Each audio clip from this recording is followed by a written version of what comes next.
سو اللہ فرماتے ہیں والذین یقولون ربنا اصرف عنا عذاب جہنم.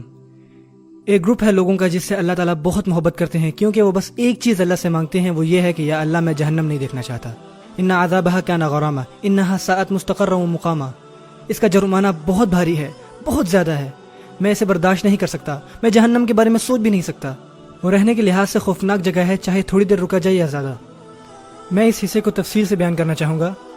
یہ رہنے کے لیے خوفناک جگہ ہے، مستقرن کچھ دیر کے لیے، یا وہ مقامن طویل مدت کے لیے. یہ دعا کہتی ہے کہ میں جہنم میں نہیں جانا چاہتا، نہ تھوڑے وقت کے لیے نہ ہی طویل مدت کے لیے، میں اسے دیکھنا تک نہیں چاہتا. اللہ محبت کرتا ہے ان لوگوں سے جو اس بات کو سمجھتے ہیں کہ انہیں جہنم کا کوئی حصہ نہیں چاہیے، وہ قلیل مدت ہو یا طویل ہو.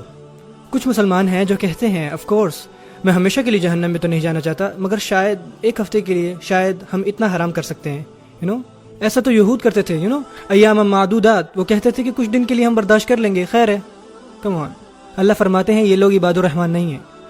عباد الرحمن وہ لوگ ہیں، اللہ کے خاص بندے، جو کہتے ہیں یا اللہ میں جہنم نہیں دیکھنا چاہتا، نہ ہی ایک دن کے لیے، نہ ہی 2 دن کے لیے، نہ ہی 1 منٹ کے لیے، نہ ہی 1 سیکنڈ کے لیے، کبھی بھی نہیں. مجھے جہنم سے دور رکھے اللہ.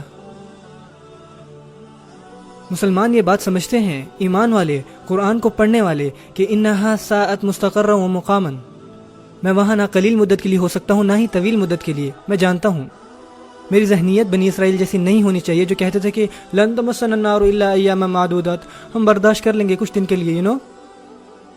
وہ لوگ اللہ کے لیے خاص ہیں جو صرف اللہ سے ایک چیز مانگتے ہیں، وہ یہ ہے کہ یا اللہ مجھے جہنم سے دور رکھ، میں نہیں جانا چاہتا، بالکل نہیں. یہ دعا خود آپ کو اللہ کے محبوب بندوں میں سے ہونے کا اہل بناتی ہے. کیسا مہربان ہے ہمارا رب.